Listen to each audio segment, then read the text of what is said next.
Hi, my name is Bev Holberg. I completed my summer scholars project on religiosity and environmental behaviors with Dr. Andrew Kirkpatrick from the Political Science Department. Our research question was, how does religiosity predict someone's likelihood to engage in an environmentally sustainable lifestyle? Originally, I thought that perhaps the more religious a person was, the less likely they are to engage in a sustainable lifestyle, judging off of Old Testament verses about God placing nature on earth to serve man. Perhaps the more religious someone is, the more they've read the Old Testament, the more they're likely to think about how nature can serve us as humanity rather than how humanity can help nature thrive. We created a survey to answer this research question. Before jumping in, I want to make sure we're on the same page with defining sustainability as living in a manner which can be continued indefinitely without negative impacts.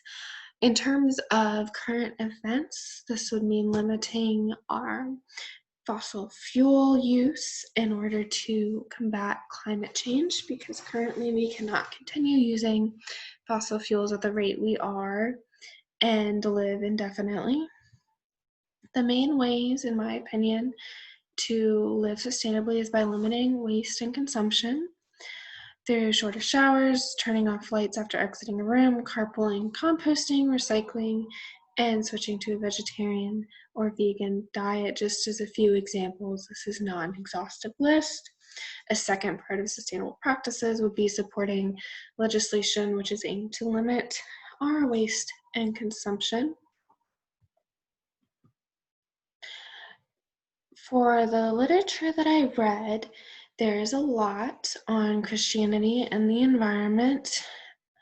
One of the current theories going on is that Christianity has moved past the Old Testament verses about nature being subservient to man. One of the examples of the greeting of Christianity is this quote from Pope Francis in 2015, describing climate change as a principal challenge facing humanity today.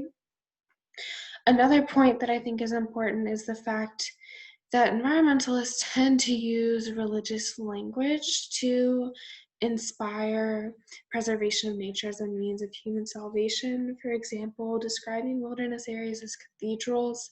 This is really evident, especially in American philosophers who are considered transcendentalists, such as John Muir or Walden, who really thought that you should go out in nature and immerse yourself to live a better life. My literature review led to me tweaking my original hypothesis to a better understanding of Christianity as perhaps inspiring people to live more sustainably out of a love and respect for nature as part of God's creation. I focused on Christianity mainly in the literature review, even though it would have been really interesting to go more in depth with other religions, simply because I assumed our sample population would be more heavily on the Christian side. These are some variables that we had to control for. Distance from coast was important to us because sea level rise is a huge impact of climate change. Perhaps if you're right on the coast, you're more willing to change your lifestyle because you don't want your house to be swallowed up by water. Also, if you have a higher income, you might have more money sitting around to invest in these sustainable practices. In terms of partisanship, Republicans are more likely to decline these sweeping government reforms to change our fossil fuel consumption.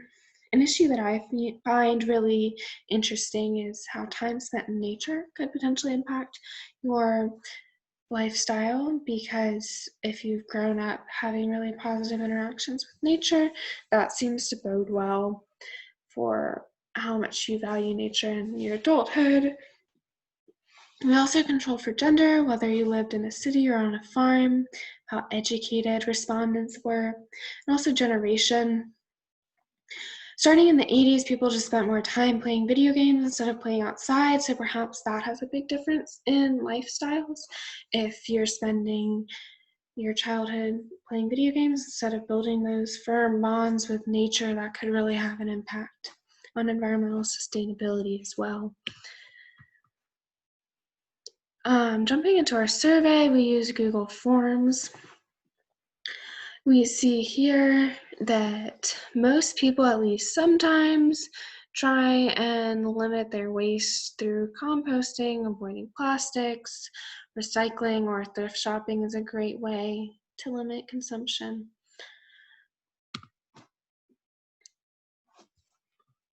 We also talked about taking shorter showers, turning off lights, not plugging in electronics that aren't in use. Here we have a really overwhelming majority saying they at least sometimes do these practices, which I think is awesome because these are really simple ways that you can make a big difference while also helping your electricity bill. This was the most impressive statistic to me, that 83% are willing to balance investment in affordable energy with concern for the environment. Most of the time this would mean through subsidies, so people would have to be willing to pay more in order to cover energy costs.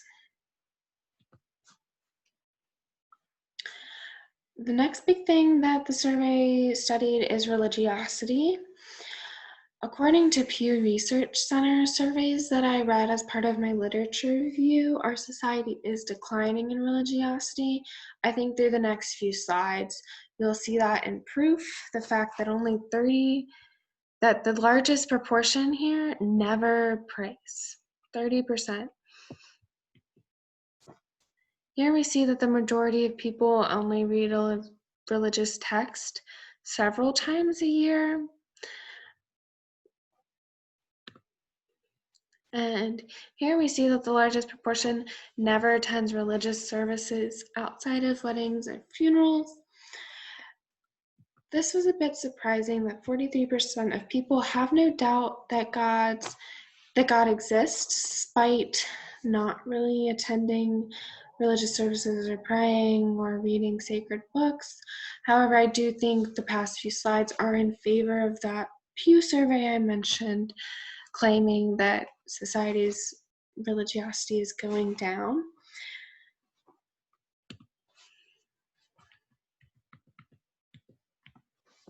Okay. In conclusion, our sample size is not at the point I would hope it would be. We would like, Dr. Kirkpatrick and I would like to expand our survey to better represent the current population. I think it would be really interesting to explore more how different religions, particularly Eastern religions such as Buddhism or Hinduism, deals with the environment and perhaps inspire sustainability practices. But obviously in the United States, we're dominantly Christian society, so that definitely impacted our sample. Also, people don't always answer surveys perfectly. Survey questions can be misleading. There's definitely room for error there. In the future, I think really interesting questions are how time spent in nature as a child and generational differences could contribute to the adoption of sustainable lifestyles. This was a really complicated research project. I really learned just how interconnected different variables were. And there's a lot to go on here, and I really enjoyed having the time to spend exploring this question because I am very passionate about adopting sustainable lifestyles. Are our respondents. I was very impressed that we did get 187 respondents. Dr. Kirkpatrick and I used snowball sampling. I emailed out and posted on social media the link to our Google Forms survey and encouraged people to continue passing it on. That's how we got snowball sampling from, because more people would add on to the survey as it got sent out. You can see here, however, just how inaccurate our survey respondents were to the general population. We overpolled for education. Here, 57% of people had a graduate degree. We also slightly overpolled for partisanship. And here, mostly Christians, mainly Protestants, but again, it would have been nice to see more people with different religions respond. Also, most people had frequent interactions with nature as a child. That question can maybe have been tweaked a little bit because 73% seems a little bit high. And most people that I could cajole into taking my survey were my age, so 22 years and older. So in the future, I would like to see more people of other generations respond. But I had a great time working on this project. In conclusion, I learned a lot about research methods. It was still worthwhile, even though I didn't get to conclude solidly about my hypothesis. It's safe to say that I had some hard lessons about how hard it is to poll and get an accurate sample size, and learned a lot about data analysis. I had a great summer, and I hope you enjoyed this presentation.